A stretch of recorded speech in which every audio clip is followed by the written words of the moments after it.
Hello everyone, welcome back to another video, and today I'm going to be doing my first ever model review. I'm going to be going into detail with this NG A350-1000 from Virgin Atlantic. I'm just going to start off by saying it's one of my favourite models. I really love the quality, and Virgin Atlantic being my favourite airline, I think it's good to start this series with a Virgin Atlantic aircraft. I'll move on to some Gemini Jets ones as well, and I might even do some comparison videos from NG to Gemini Jets, because I have got some of the same aircraft from two different companies. But anyway, I'm going to get started with this model. So first of all, I'm just going to say, like I've already said before, I love it. The quality is brilliant. I have had one issue with it, which I'll show you shortly, but I'm going to start over here at the nose. Sorry about that. The mask here is very nice. Really shows the A350 nose here. I'll spin it around. You can see the titles, flag carrier, and then let's move on to the door. So the L1 door here, very nice detail on this door. It does look like the actual aircraft, which obviously it should, and I love it, really do. So if we're moving on here a bit, we've got the billboard text for Virgin Atlantic. I do much for the old livery, which you would have seen on my 747 if you watch me going over my collection. But this livery is still very nice, and you will notice, which I think NG have done perfectly here, is the livery. I don't know how to explain it. It's almost got a sparkle to it. It's not a Euro white livery.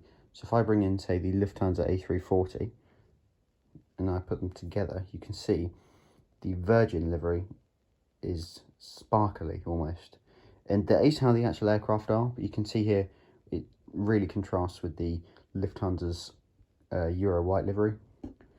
So I'll just put that back, and I love the way NG have done this. I'm hoping I am going to eventually do a livery comparison. I'm looking at getting an Aviation 400 A330neo Virgin Atlantic GB Tom. I will go into a bit of history of this aircraft once we finish this basic review. If we move along here, we've got the L2 door. That on most A350s, that is all the upper class section, but I'll get into more detail with that in a minute. And then you've got L3 just there, and the wing. So if I show you the engines here, I'll just zoom in. You can see that it's got the Rolls-Royce logo on it. It's got the lovely engine details, cowling, perfect. The colour they've done very, very well. So yep. What else is there to say? If I just zoom in onto that side there, you can see with the wing, they've done it perfectly. I love seeing that Virgin logo on the wingtips of the A350. That's been nailed. I absolutely love it. You can see the details here on the top of the aircraft, Wi-Fi dome, everything. Very good connection on board Virgin. You can always get good Wi-Fi service on the A350s, not so much on the 787s unfortunately, but oh well, what can you do? So yeah, lovely wing details. You can see the hasn't zoomed in properly there. 1 second, sorry. There you go. Right, so and if I move back here, flaps, ailerons, all very nice. Move here to the reg. Now you can see the registration for this aircraft is G-VEVE. I'll just zoom in on that. So I'll get in a bit of detail about G-VEVE. So Eve was the first of the leisure configuration aircraft. So the leisure config are not in high J configuration, which means essentially they've only got 16 upper class seats, or upper class suites as they call them now. Whereas the regular A350s have 44, so it takes up the space from the L1 to the L2 door, but then on the leisure configuration aircraft, it only takes up the space from the L1 door to about halfway, and then premium takes up the rest. So these aircraft operate mostly to Lagos, sometimes India and Orlando.